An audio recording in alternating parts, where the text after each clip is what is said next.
Hello friends, welcome to my channel Katha Manthan. आज हम लोग आईएससी कॉमर्स का फर्स्ट चैप्टर शुरू करने जा रहे हैं, क्लास 11 का वॉल्यूम 1। इसका फर्स्ट चैप्टर है classification of human activities, economic and non economic. तो हम लोग चैप्टर शुरू करने से पहले इसका थोड़े इम्पॉर्टेंट क्वेश्चंस और ये सब देख लेते हैं कि एग्ज़ाम में क्या आने का चांसेस ज़्यादा है। तो मैं आपको पहले बता दूं कि इसमें ज़्यादा इम्पॉर्टेंट चैप्टर नहीं है, लेकिन इसमें से डिफरेंस इकोनॉमिक और नॉन इकोनॉमिक का और प्रोफेशन, एम्प्लॉयज़ और बिजनेस का डिफरेंस बहुत इंपॉर्टेंट है। और मैं आपको पढ़ाते समय बता दूंगी कि कुछ कुछ लाइन से आपको कमेंट करने के लिए बोलेगा, जो 12 मार्क्स का आता है। क्वेश्चन पैटर्न मैं आपको ये चैप्टर पढ़ाने के बाद एक बार दिखा दूंगी, क्योंकि क्वेश्चन हम लोग का जैसा क्लास 10 में आता था क्लास 11 में एकदम अलग है। क्लास 11 में हम लोग का कॉमर्स में क्या होता है, 20 मार्क्स का हम लोग को 10 क्वेश्चन देता है। पहले सेक्शन ए और सेक्शन बी में डिवाइड रहता है। सेक्शन ए में 10 क्वेश्चंस रहते हैं, ईच कैरी 2 मार्क्स, तो वो उधर 20 मार्क्स, और बाकी का 60 मार्क्स आपका सेक्शन बी में रहता है, जिसमें से आपको 5 क्वेश्चन अटेम्प्ट करने रहते हैं, 7 ना 8 दिए रहते हैं, जिसमें से एक एक आपको जितना चैप्टर देगा उसमें से एक एक क्वेश्चन आएगा, और एक क्वेश्चन कैरी करता है 12 मार्क्स, और कभी कभी 6 मार्क्स या फिर 4 मार्क्स ऐसे भी आते हैं। लेकिन ये आईएससी का पैटर्न नहीं है, या हम लोग का स्कूल का पैटर्न है। आईएससी का पैटर्न क्लास 12 के लिए और 11 के लिए अलग है। सेक्शन ए और सेक्शन बी में 2 डिवाइड रहता है आईएससी के हिसाब से, जिसमें से सेक्शन ए में 10 क्वेश्चन रहते हैं जो 2 मार्क्स कैरी करते हैं, और सेक्शन बी में आपके 7 ना 8 क्वेश्चंस रहते हैं जो 12 मार्क्स कैरी करते हैं, लेकिन ईच रहता है 3 4 5 ऐसे मार्क्स डिस्ट्रीब्यूशन रहता है, और वो कोई भी चैप्टर से मिक्स हो सकता है, इसलिए आपको सब चैप्टर ही पढ़ना पड़ेगा। तो आप कोई चैप्टर छोड़ नहीं सकते। तो चलिए शुरू करते हैं हम लोग classification of human activities, economic and non economic. Human life is built around work. Every human being is busy in some activity or the other throughout the day. Every person gets up from the bed in the morning, brushes his or her teeth, takes bath and eat breakfast. ये सब बस ऐसे ही थोड़ा सा हम लोग को intro दिया हुआ है कि मतलब हम लोग कौन कौन सा एक्टिविटी करते हैं। जैसे हम लोग रोज़ हम लोग का क्या एक्टिविटी रहता है कि हम लोग सो के उठेंगे, नहाएंगे धोएंगे, खाएंगे पिएंगे, ऑफिस या स्कूल ऐसे जा कर के फिर आ कर के खाना खा के फिर सो जाना। तो बस वो ही बता रहे इधर। अब meaning of human activities, human activity का मतलब क्या होता है। ह्यूमन एक्टिविटी मतलब होता है हर वो एक्टिविटी जो ह्यूमन बीइंग करता है। मतलब human activity mean all those activities which human being undertakes. ये मैं आपको पढ़ा रही हूँ एस चंद का बुक से। तो अगर आपके पास ये बुक है तो पेज नंबर 3 में आपको मीनिंग ऑफ ह्यूमन एक्टिविटी दिखेगा। उसका फर्स्ट लाइन में ह्यूमन एक्टिविटी का डेफिनेशन दिया हुआ है। Human activities mean all those activities which human being undertake. आप अंडरलाइन करते जाइए। Human activities are undertaken to satisfy human wants. मेरे पास एक तो और बुक है, मैं आपको उससे भी बाद में अंडरलाइन करवा दूंगी कि कौन सा ज़्यादा अच्छा रहेगा, आप लोग वो खुद ही देख लीजिएगा। और एक तो पेज नंबर 9 में समरी में आ जाइए, तो उधर आपको दिखेगा मीनिंग ऑफ ह्यूमन एक्टिविटीज़, एकदम फर्स्ट लाइन में ही लिखा हुआ है all activities undertaken by human beings. लेकिन आपको अगर ये 2 मार्क्स का क्वेश्चन में आएगा तो आपको खाली ये लाइन लिखने से नहीं होगा, आपको उसको पूरा अच्छे से एक्सप्लेन करना पड़ेगा कि ह्यूमन एक्टिविटी होता क्या है। तो मैं आपको बता देती हूँ क्या होता है। Human activities mean all those activities which human beings undertake. आप चाहे तो ये लिख सकते हैं नोट की तरह, क्योंकि मैं आपको सब कुछ इंपॉर्टेंट क्वेश्चन ही बताऊंगी। Human activities are undertaken to satisfy human wants. ये सब ह्यूमन एक्टिविटी हम लोग इसलिए करते हैं ताकि हम लोग अपना वांट्स को सेटिस्फाई कर सके। This activities continue throughout life because wants are unending, unlimited and recurring. बोल रहे हैं कि ये सब एक्टिविटी हम लोग का पूरा लाइफ चलता रहता है, क्योंकि हम लोग का जो वांट्स है वो कभी ख़त्म नहीं होता, कभी उसका कोई अंत नहीं है, और मतलब हर समय बढ़ता ही रहता है। मतलब अगर जैसे अभी आपने फॉर एग्जांपल एक फ़ोन ख़रीदा, वो सैमसंग का था, तो फिर आपको धीरे धीरे आप वीवो, ओप्पो, फिर आपको एक मन करेगा कि आप आईफोन ख़रीदे, तो आप उसके लिए अपना वांट को सेटिस्फाई करने के लिए जो काम आप करते हैं उसी को हम लोग ह्यूमन एक्टिविटी कहते हैं। Some of the human activities, for example, working in an office or factory or shop, produce direct economic benefit. ये वाला लाइन उतना important नहीं था। Other human activities, for example, praying, playing, sleeping, produce no direct economic benefit. अब the main characteristic of human activity are as follows. Human activities are those activities which can be undertaken only by human beings. For example, men, women, and children. These activities involve human effort. Human activities are undertaken to satisfy human wants which are unlimited. Human activities continue throughout life. Human activities have a very wide range. Human activities are performed both for earning money as well as for obtaining personal satisfaction. तो मैंने आपको ये पूरा human activity होता क्या ये बता दिया. अब आप एक शॉर्ट नोट लिख लीजिए ताकि आपको अगर ये 2 मार्क्स या 3 मार्क्स का तो आएगा नहीं वैसे, लेकिन 2 मार्क्स में अगर आएगा तो आप कोई भी ऐसा मतलब पॉइंट मिस मत कीजिए कि आपका वहाँ पे हाफ मार्क्स भी कटे. इसलिए मैं जो बोल रही हूँ आप वो लिख लीजिए और आप देखिएगा कि ये बहुत ईजी हो जाएगा पढ़ने में आपको ये चैप्टर. ह्यूमन, तो आप लिख लीजिए human activities means all those activities which human being undertake. Human activities are undertaken to satisfy human wants. These activities continue throughout life because wants are unending, unlimited and recurring. अब the main characteristic of human activities are as follows. Human activities are those activities which can be undertaken only by human being. देखिए कि ये जो हम लोग ऊपर definition लिखे ना कैरेक्टरिस्टिक में वही चीज़ बार बार घूम फिर के आ जाएगा, लेकिन ये अगर आप लिखेंगे ना तो इसका एक ठो इम्प्रेशन अच्छा लगेगा क्योंकि प्रेजेंटेशन के ऊपर भी मार्क्स होता है. For example man, women and children. अब दूसरा point, this activities involve human efforts. मतलब हम लोग जितना एफर्ट करेंगे उतना ही हम लोग को वैसे ही हम लोग को ये मिलेगा सेटिस्फैक्शन. तीसरा point, human activities are undertaken to satisfy human wants which are unlimited. यहाँ पे हम लोग ने डेफिनेशन में पहले ही लिखा है कि हम लोग ह्यूमन एक्टिविटी इसलिए करते हैं ताकि हम लोग ह्यूमन वांट को सेटिस्फाई कर सके और क्योंकि हम लोग का जो सेटिस्फैक्शन लेवल है वो अनलिमिटेड होता है. ये भी हम लोग ने इधर मेंशन किया है डेफिनेशन. आपको बस डेफिनेशन से कुछ कुछ पॉइंट्स उठा करके उसका मेन कैरेक्टरिस्टिक्स में रखना है. जैसे human activities continue throughout life. Human activities have a very wide range. इसका हम लोग का वाइड रेंज क्यों है? क्योंकि ये रेकरिंग है, अनलिमिटेड है, अनएंडिंग है. Human activities are perform both for earning money as well as for obtaining personal satisfaction. हम लोग ह्यूमन एक्टिविटीज़ इसलिए करते हैं ताकि हम लोग मनी अर्न कर सकें और हम लोग अपना पर्सनल सेटिस्फैक्शन को पूरा कर सकें. अब दूसरे पार्ट में जाते हैं, classification of human activities. Classification of human activities में क्या आता है? ह्यूमन एक्टिविटीज़ 2 टाइप के होते हैं, economic activity, non economic activity. Economic activity क्या होता है? जैसे हम लोग कोई भी काम जो जिससे हम लोग को पैसा मिलता है उसको हम लोग इकोनॉमिक एक्टिविटी कहते हैं, और जो काम करने से हम लोग को पैसा नहीं मिलता उसे हम लोग नॉन इकोनॉमिक एक्टिविटी कहते हैं. मैं आपको इसमें से कुछ क्वेश्चन बताऊंगी जो बहुत इंपॉर्टेंट है और वो हर स्कूल में आता ही है, कम से कम एक बार तो आपका आएगा ही आएगा. अब पहले आप पेंसिल लेके लिख लीजिए, नहीं तो मार्क कर लीजिए. Economic activities are undertaken with the object of earning money and acquiring wealth. हम लोग इकोनॉमिक एक्टिविटी क्यों करते हैं? ताकि हम लोग मनी अर्न कर सके और अपना वेल्थ बढ़ा सके. This activities result in the production of economic good and services. ये एक्टिविटी हम लोग को किस चीज़ से क्या रिजल्ट देते हैं? ये एक्टिविटी करने से हम लोग को एक इकोनॉमिक गुड्स मिलते हैं, मतलब पैसा मिलता है, और इससे हम लोग जो सर्विस ले पाते हैं वो हम लोग का रिजल्ट है इकोनॉमिक एक्टिविटी का. Business is an economic activity but it differs from other economic activity. बोल रहे बिजनेस भी एक इकोनॉमिक एक्टिविटी है लेकिन ये बाकी इकोनॉमिक एक्टिविटी से अलग है.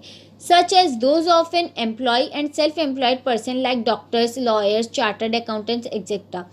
बिजनेस हम लोग का अलग कैसे है? क्योंकि देखिए हम लोग बिजनेस जो कर रहे हैं वो हम लोग को पैसा दे रहा है, लेकिन अगर आप किसी के अंडर काम कर रहे हैं तो आपको के काम करने से पैसा मिल रहा है. जैसे अगर आप किसी क्या बोलते कोई जॉब कर रहे हैं, आप उधर एम्प्लॉय है तो आप अपने एम्प्लॉयर को सर्व कर रहे हैं तो उससे आपको पैसा मिलता है. लेकिन आप अगर कोई बिजनेस चला रहे हैं तो वो बिजनेस आपको पैसा देता है. इसलिए ये बिजनेस एक्टिविटी को हम लोग अलग इकोनॉमिक एक्टिविटी कहते हैं दूसरे इकोनॉमिक एक्टिविटी से. Non-economic activities are inspired by sentiments and emotions such as love for the family, desire to help the poor and love for the country. These activities are not undertaken for monetary gain but for one's satisfaction and happiness. इधर non economic activity क्या बोल रहे हैं? Non economic activity जैसे मैंने आपको बोला ये सब काम हम लोग ऐसे करते हैं जिसमें हम लोग को पैसा से कोई लेना देना नहीं होता. जैसे प्यार के लिए या फिर फैमिली के लिए या फिर कंट्री के लिए, जिससे हम लोग को पर्सनल सेटिस्फैक्शन मिलता है, खुशी मिलता है, उसी को हम लोग नॉन इकोनॉमिक एक्टिविटी कहते हैं। अब इकोनॉमिक एक्टिविटी में आ जाता है। इसका भी एक शॉर्ट नोट लिख लीजिए क्योंकि इसका डिफरेंस तो बहुत इंपॉर्टेंट है। इसका डिफरेंस भी मैं आपको लिखवा दूंगी क्योंकि ये आता ही आता है। 12 मार्क्स में एक बार तो आएगा ही, नहीं तो 2 मार्क्स में भी आएगा इसका। लेकिन पहले शॉर्ट नोट लिख लीजिए इकोनॉमिक एक्टिविटी का। Economic activities refers to all those human activity which are undertaken to earn a living and thereby satisfy human wants. Economic activities refers to all those human activity which are undertaken to earn a living and thereby satisfy human wants. बोल रहा है कि economic activity जो human लोग undertake करते हैं पैसा कमाने के लिए और अपना वांट्स को सेटिस्फाई करने के लिए, उसी को हम लोग इकोनॉमिक एक्टिविटी कहते हैं। The main object of this activity is to earn income and create wealth. ये वाला पॉइंट लिखना ही लिखना है कि इकोनॉमिक एक्टिविटी का मेन ऑब्जेक्टिव क्या है कि हम लोग को मनी अर्न करना है और अपना वेल्थ को क्रिएट करना है। The money earn through work is use to satisfy want. ये काम करने से जो हम लोग को मनी मिलता है, ये हम लोग अपना वांट को, इस मनी से हम लोग अपना वांट्स को सेटिस्फाई कर सकते हैं। For example, a teacher teaches in a school और college, a doctor attends to patients in his client and a shopkeeper sells goods to his customer. देखिए, आप ना कॉमर्स में कोई भी एग्जाम्पल को स्किप मत कीजिएगा क्योंकि कोई भी एग्जाम्पल का लाइन से ना आपको वो लाइन उठा के दे देगा एग्जाम में और बोलेगा इसके ऊपर कमेंट करने के लिए। इसलिए कोई भी एग्जाम्पल को आप स्किप मत कीजिएगा। तो economic activities are concern with the production, distribution and exchange of goods and services. Economic activities are concern with the production, distribution and exchange of goods and services. बोल रहे इकोनॉमिक एक्टिविटी किससे concern करता है? Production से, goods को कैसे produce करे, goods को कैसे डिस्ट्रीब्यूट करे और गुड्स को कैसे एक्सचेंज करे। These activities create utilities and result in the production of wealth. ये एक्टिविटी हम लोग को यूटिलिटी और वेल्थ के प्रोडक्शन से रिजल्ट आउट करता है। यूटिलिटी हम लोग का क्या होता है? कोई भी कॉमोडिटी हम लोग को कितना सेटिस्फाई कर सकता है उसको हम लोग यूटिलिटी कहते हैं। कोई भी कॉमोडिटी का सेटिस्फाइंग पावर को हम लोग यूटिलिटी कहते हैं। Economic activity are also called occupations. Economic activity are also called occupations. Characteristics of economic activity. The main characteristics of economic activity are as follows. Economic motive. हम लोग का characteristic economic motive का अगर आप short note लिख रहे हैं मेरा बोलने पे, तो ये क्या बोलते हैं, कैरेक्टरिस्टिक्स भी लिख दीजिएगा क्योंकि एक डेफिनेशन के बाद उसका कैरेक्टरिस्टिक्स या फिर मेन ऑब्जेक्टिव्स ये सब लिखने से प्रेजेंटेशन अच्छा लगता है और मार्क्स भी ज़्यादा मिलते हैं। So the main characteristics of economic activity are as follows. Economic activity are undertaken to earn money and acquire wealth. बोल रहे इकोनॉमिक एक्टिविटी से हम लोग मनी अर्न कर सकते हैं और वेल्थ एक्योर कर सकते हैं, जो हम लोग ने डेफिनेशन में ऑलरेडी पढ़ चुके हैं। The main motive behind this activity is to make an economic gain. हम लोग का मेन मोटिव क्या था कि हम लोग को पैसा कमाना है और अपना पैसा बढ़ाना है। These activities are performed by human beings for earning livelihood. ये हम लोग ह्यूमन बीइंग हम लोग ये सब एक्टिविटी क्यों करते हैं? ताकि हम लोग अपना रोजगार चला सके। अब दूसरा point, productivity. Human activity involve production, distribution and exchange of goods and services for satisfying human wants. Economic activity क्या इन्वॉल्व करता है? गुड्स का प्रोडक्शन, गुड्स का डिस्ट्रीब्यूशन, गुड्स को हम लोग कैसे एक्सचेंज कर सकते हैं ताकि हम लोग अपना वांट्स को सेटिस्फाई कर सके। This activities are directly related to creation of wealth. Economic activity किससे डायरेक्टली रिलेटेड है? वेल्थ से। अब economic sources. Economic activity make use of economic sources such as land, labour, capital etcetera. Etcetera में entrepreneur आता है। Entrepreneur मतलब आपका मतलब बिजनेस का हेड। ये वैसे उतना इंपॉर्टेंट पॉइंट नहीं था, इसमें से आपको 2 या 3-4 पॉइंट पढ़ने पड़ेंगे बस। रैशनल यूज़, ये भी उतना इंपॉर्टेंट पॉइंट नहीं है पर तो भी आप एक बार पढ़ लीजिए। Economic activity require proper allocation of scarce resources so as to obtain maximum output from them. बोल रहे इकोनॉमिक एक्टिविटी जो है वो प्रॉपर एलोकेशन मतलब स्कार्स मतलब बहुत कम रिसोर्सेज को एलोकेट करता है ताकि हम लोग मैक्सिमम आउटपुट उसमें से निकाल सकें। This activities involve optimum utilisation मतलब पूरी यूटिलाइज कर सकें हम लोग लैंड, लेबर, कैपिटल और other factors of production. Factors of production क्या होते हैं? Land, labour, capital and entrepreneur. Economic growth. Economic activity determine the level of economic development of a country and the standard of living of its citizens. Economic activity हम लोग को क्या help करता है? हम लोग का कंट्री का नेशनल इनकम बढ़ाता है और हम लोग का कंट्री का सिटीजन का स्टैंडर्ड ऑफ लिविंग भी बढ़ाता है। Legally valid. Human activities performed for economic gain are called economic activities only when they are lawful. बोल रहा है कि हम लोग जो इकोनॉमिक गेन कर रहे हैं वो हम लोग के सोसाइटी में तभी ये होगा और तभी एक्सेप्टेड होगा और तभी मीनिंगफुल होगा जब वो सब काम लॉफुल है, मतलब अंडर लॉ है, कोई भी मतलब ब्लैक मनी नहीं है उसमें। Unlawful activity such as gambling, black marketing, theft, dacoity, smuggling, etc. are opposed to the public interest. Therefore, the activities cannot be called economic activity. Socially desirable. Economic activity are desirable for society. They must be in accordance with the acceptations and norms of society. अब example of economic activity: production of goods by a manufacturer in a factory, distribution goods by a wholesaler to retailers. ये सब कुछ हम लोग का example है economic activity का।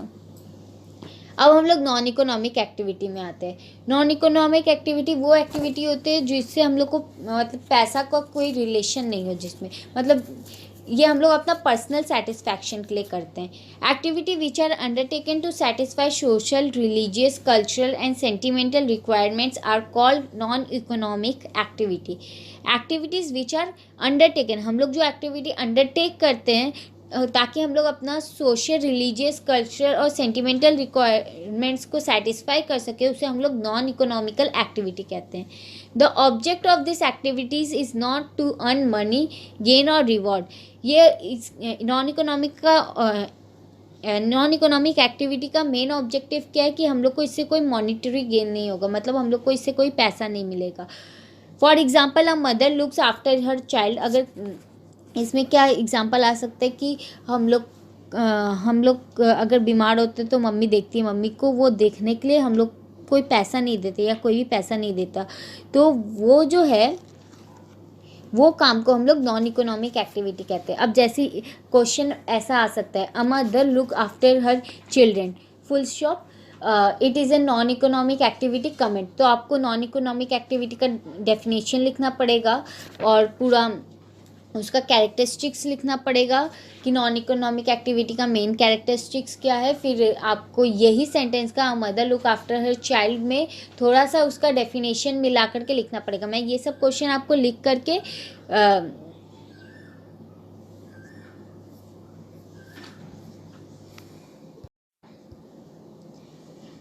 तो क्वेश्चन आंसर आप हम लोग का ब्लॉग्स में जाके देख सकते हैं, kathamantan.blogspot.com, जिसका लिंक मैं डिस्क्रिप्शन बॉक्स में दे दूंगी, लेकिन वो आपको अभी नहीं कुछ दिनों बाद मिलेगा।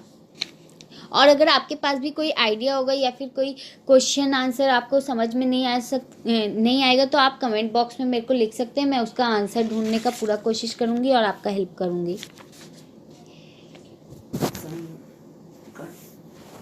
It is the object of any activity that distinguishes between economic and non-economic activity. The primary objective of economic activity is to earn livelihood and create wealth. On the other hand, the main objective of economic activity is to get some sort of social, cultural, religious and sentimental satisfaction. तो बोल रहा है कि हम लोग का जो main objective है इकोनॉमिक एक्टिविटी का वो है कि हम लोग को पैसा कमाना है और वो उस पैसा को बढ़ाना है। और हम लोग का यही नॉन इकोनॉमिक एक्टिविटी क्या कहता है कि हम लोग जो भी काम करें वो हम लोग का कल्चर, रिलीजियस और सेंटिमेंटल सेटिस्फैक्शन को सेटिस्फाई कर सके हम लोग।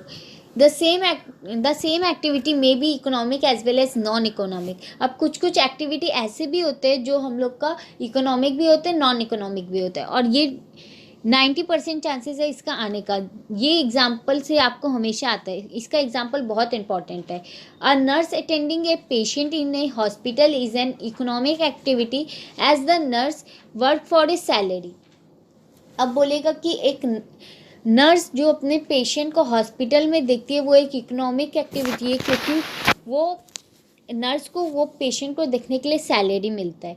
But when the same nurse attends to her sick mother at home it is a non economic activity because the object is not to earn money. लेकिन वही same nurse अगर उसकी mummy बीमार होती है घर पे तो वो उसको भी देखती है, लेकिन वो एक नॉन इकोनॉमिक एक्टिविटी है क्योंकि इसके लिए उसको कोई पैसा नहीं मिलेगा। She is doing it for love. Thus, the activity of the same person may be economic at one time or place and non-economic at another time or place। बोल रहे हैं अब यही चीज़ एक पर्सन के लिए कोई भी काम इकोनॉमिक भी हो सकता है एक प्लेस और टाइम में, और नॉन इकोनॉमिक भी हो सकता है एक प्लेस और टाइम में। The dividing line is not the activity or the person who is doing it, but the objective for which it is undertaken। अब नॉन इकोनॉमिक एक्टिविटी का थोड़ा सा ये देख लीजिए main objectives. Love and affection, personal satisfaction, physical needs, religious obligations, social obligations, patriotism. अब distinguish between economic and non economic activity. Objective, सबसे पहले आप या तो इन लोग का डेफिनेशन लिखिएगा नहीं तो इन लोग का ऑब्जेक्टिव लिखिएगा। इकोनॉमिक एक्टिविटी का हम लोग का ऑब्जेक्टिव क्या था कि हम लोग को पैसा अर्न करना है, और नॉन इकोनॉमिक एक्टिविटी का क्या, हम लोग को अपना सेंटिमेंटल और इमोशनल ऑब्जेक्टिव्स को सेटिस्फाई करना है। तो वही है expectations. Money is expected from this activity. इसका रिजल्ट क्या हो सकता है इकोनॉमिक एक्टिविटी का कि हम लोग को मनी मिलेगा, और ये हम लोग एक्सपेक्ट करते हैं कि हम लोग को ये एक्टिविटी करने से मनी मिलेगा। लेकिन नॉन इकोनॉमिक एक्टिविटी में एक्सपेक्टेशन पहले से क्या रहता है कि हम लोग को मनी नहीं मिलना है। रिलेशनशिप, इकोनॉमिक एक्टिविटी हम लोग का मनी से डायरेक्टली रिलेटेड है, और नॉन इकोनॉमिक एक्टिविटी हम लोग का मनी या इनकम से बिल्कुल भी रिलेटेड नहीं है। मेजरमेंट ऑफ आउटकम, मतलब जो रिजल्ट है वो हम लोग किस चीज़ से मेजर कर सकते हैं। इकोनॉमिक एक्टिविटी का हम लोग इस चीज़ से मेजर कर सकते हैं कि हम लोग का जितना पैसा आ रहा है हम लोग को उतना काम है। हम लोग मतलब जो रिजल्ट है वो हम लोग मनी के टर्म्स में मेजर कर सकते हैं इकोनॉमिक एक्टिविटी में, और नॉन इकोनॉमिक एक्टिविटी में हम लोग इसे मनी के टर्म्स में मेजर नहीं कर सकते। Resources, economic activity involve proper allocation and optimum use of resources. Optimum allocation and use of resources is not essential in non-economic activity. Examples: business, profession and employment are the examples of economic activities, while family-oriented, religious, social, cultural and national are the non-economic activities. अब types of economic activities. Economic activities का type मैं आपको ये एक glans में बता दूंगी, क्योंकि अगर आप बुक के हिसाब से जाएंगे ना तो आप बहुत ही ज़्यादा कंफ्यूज हो जाएंगे। तो अगर आपके पास एस चंद का बुक है तो मैं आपको क्लास 11 के लिए सजेस्ट करूंगी कि आप एस चंद का ही बुक लीजिए, क्योंकि उसमें बहुत अच्छे से दिया हुआ है, पीछे समरी भी अच्छे से दिया हुआ है, क्वेश्चन बैंक भी अच्छे से दिया हुआ है और बहुत ईजी वे में समझाया हुआ है। मेरे पास जो दूसरा बुक है उसमें काफ़ी टफ वर्ड्स यूज़ किए जिसमें आप कंफ्यूज होने का ज़्यादा चांसेस है।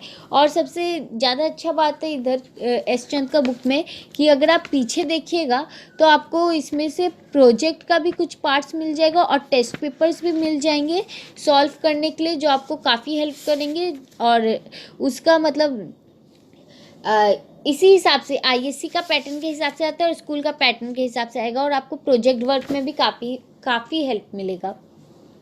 तो हम लोग टाइप्स ऑफ इकोनॉमिक एक्टिविटी में आते हैं। Economic activity are also known as occupation, जो हम लोग पहले भी पढ़ चुके हैं। अब इकोनॉमिक एक्टिविटी कितने टाइप्स के होते हैं? इकोनॉमिक एक्टिविटी 3 टाइप्स के होते हैं: बिजनेस, प्रोफेशन, एम्प्लॉयमेंट। बिजनेस क्या होता है? आप बिजनेस का डेफिनेशन इधर से मत पढ़िए, आप बिजनेस का definition chapter 2 nature and objectives of business page number 15 में आ जाइए। जिनके पास एस चंद का बुक है वो उधर से पढ़ लीजिए, नहीं तो मैं बोल रही हूँ वो आप बिजनेस का डेफिनेशन लिख लीजिए। और इस बिजनेस का डेफिनेशन में आप प्लीज़ कोई चेंज नहीं कीजिएगा, क्योंकि ये एक प्रोफेसर ने लिखा है, LH हैनी। तो अगर आप कोई भी प्रोफेसर या फिर इनका डेफिनेशन लिखते तो आप उसमें कुछ चेंज नहीं कर सकते। भले आप अगर उनका नाम ना लिखे तो आप कुछ चेंज कर सकते हैं, वरना अगर आप उनका नाम लिखेंगे ऐसे अकॉर्डिंग टू LH हनी और इन्वर्टेड कॉमर्स के अंदर लिखेंगे तो आप उधर एक कॉमा का भी मिस्टेक नहीं कर सकते हैं। तो आप पहले डेफिनेशन लिख लीजिए बिजनेस का। बिजनेस में be defined as a human activity directed towards producing और acquiring wealth through buying and selling of goods. तो क्या बोल रहे हैं, बिजनेस एक ह्यूमन एक्टिविटी है जो डायरेक्टली रिलेटेड है प्रोड्यूसिंग और एक्यूरिंग वेल्थ से, मतलब गुड्स को प्रोड्यूस कैसे करें और उसी गुड्स को हम लोग कैसे यूटिलाइज करके वेल्थ बना सके, ताकि कैसे through buying and selling of goods, production of goods, फिर उसको बाय करें या सेल करें जिससे हम लोग को मनी एक्वायर होगा और हम लोग अपना वांट्स को सेटिस्फाई कर सके। अब प्रोफेशन क्या होता है? प्रोफेशन का आपको एक डेफिनेशन मिलेगा पेज नंबर 13 में।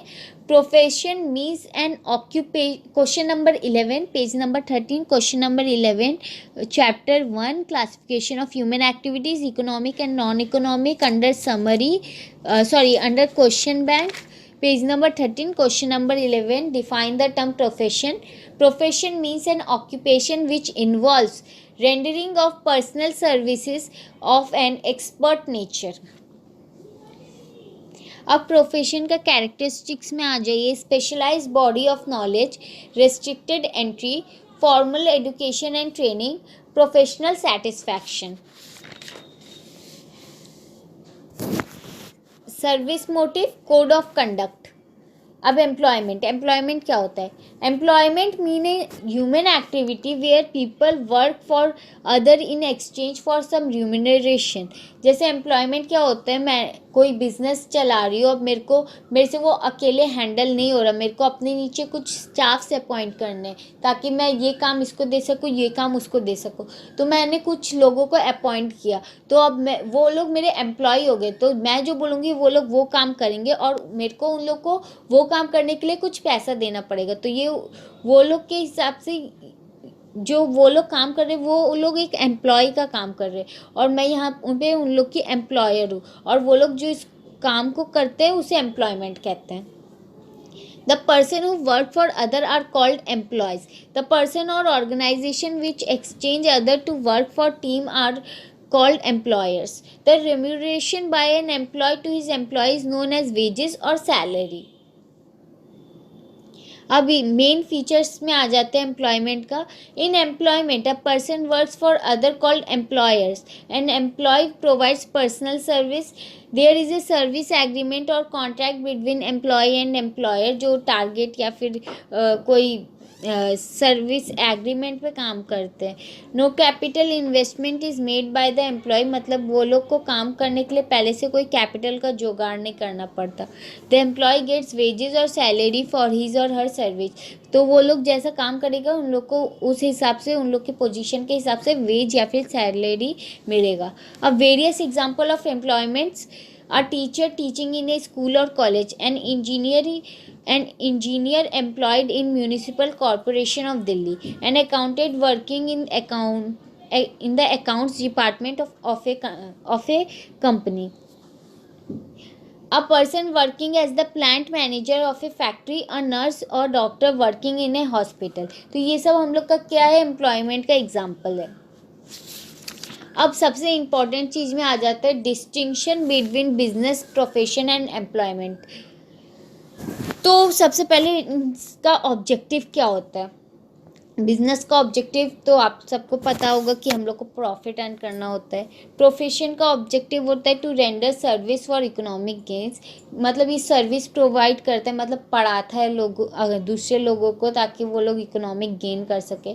और एम्प्लॉयमेंट का ऑब्जेक्टिव होता है टू अर्न वेजेस और सैलरी। इन लोग का मेन ऑब्जेक्टिव क्या होता है कि हम लोग काम करेंगे जिससे हम लोग को सैलरी मिलेगा।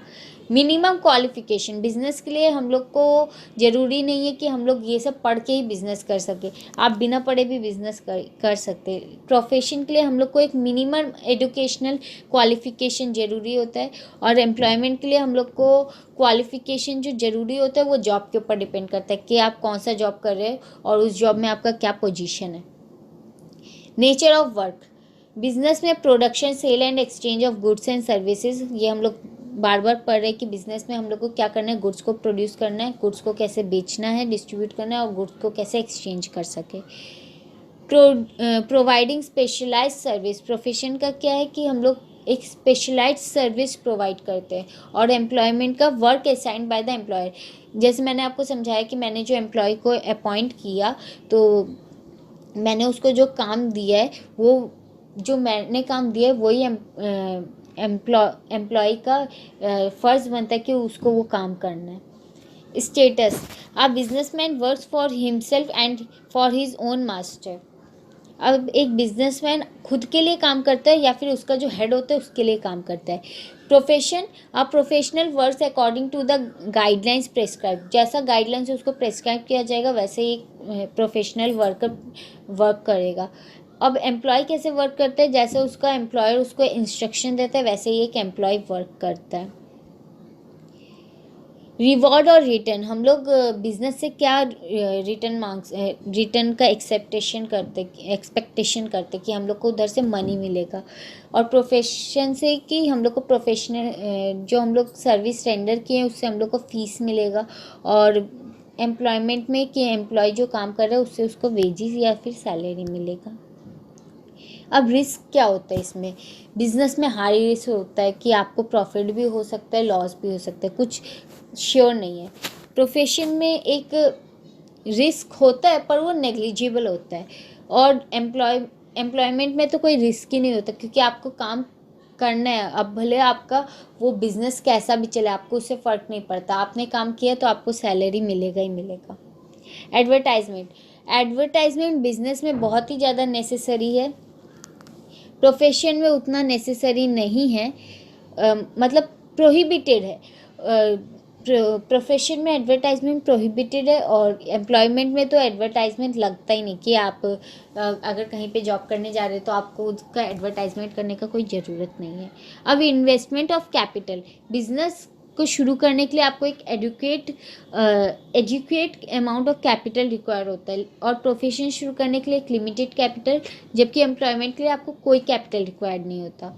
आप देखिएगा कि सबका डेफिनेशन से ही इसका थोड़ा थोड़ा पार्ट निकाल के डिस्टिंक्शन में किया जा सकता है, किया जा सकता है इन लोग को, इसलिए आप लोग को ज़्यादा ये होने का ज़रूरत नहीं कि कितना सारा डिस्टिंक्शन है इसका। मेनली अगर 12 मार्क्स में आएगा, 12 मार्क्स का पूरा नहीं आता, 10 मार्क्स का आएगा, 10 पॉइंट्स लिखने होंगे, लेकिन मैं आपको सजेस्ट करूँगी कि आप 11 पॉइंट्स लिखिए क्योंकि बहुत ईजी है, ज़्यादा हार्ड नहीं है। और ये क्या बोलते हैं 2 मार्क्स का, इसके साथ मेरे ख्याल से आपका ह्यूमन एक्टिविटी का डेफिनेशन ही आएगा जहाँ तक, नहीं तो 2 मार्क्स में कोई डेफिनेशन आएगा और 10 मार्क्स का डिस्टिंक्शन देगा।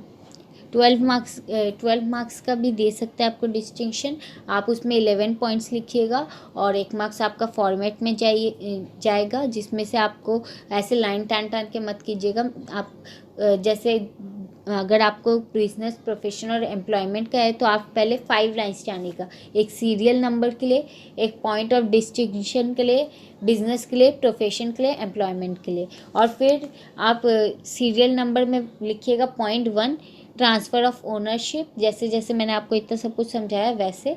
फिर लिखिएगा ट्रांसफ़र ऑफ ओनरशिप, बिजनेस के नीचे आकर के लिखिएगा ownership of business can be transferred, मतलब हम लोग बिजनेस किसी को भी ट्रांसफ़र कर सकते हैं। मतलब जैसे अगर मैं इसकी हेड हूँ लेकिन मेरे को कोई अपने बिज़नेस की हेड हूँ लेकिन मेरे को अगर कोई प्रॉब्लम होगा तो मैं वो अपने रिलेटिव या फिर अपने जान पहचान वाले को उसका हेड बना के जा सकती हूँ। प्रोफेशन में हम लोग का ट्रांसफ़र पॉसिबल नहीं है क्योंकि उसके लिए हम लोग को एक क्वालिफ़िकेशन ज़रूरत होता है और ये मिनिमम एजुकेशनल क्वालिफ़िकेशन रिक्वायर्ड होता है। और एम्प्लॉयमेंट में भी ट्रांसफ़र पॉसिबल नहीं है क्योंकि हम लोग को जो काम करने को मिलेगा उसके लिए पहले हम लोग का ये होता है, क्या कहते हैं उसको, इंटरव्यू होता है जिसमें हम लोग पास करते हैं तभी हम लोग को काम मिलता है। तो इसी के साथ हम लोग का first chapter classification of human activities economic and non economic ख़त्म हो गया। अगर आपको कोई भी प्रॉब्लम होगा तो आप कमेंट सेक्शन में लिख सकते हैं और मैं कमेंट सेक्शन में आपको अपने ब्लॉग्स का ये लिंक दे दूँगी, जो अभी नहीं, आपको कुछ दिनों बाद मिलेगा। वहाँ जा कर के आप इसका क्वेश्चन आंसर देख सकते हैं, और मैं आपको आईएससी का पैटर्न भी बता दूँगी साथ साथ में। So thank you friends watching my channel Katha मंथन। नेक्स्ट दिन हम लोग दूसरे चैप्टर के साथ शुरू करेंगे, nature and objectives of business.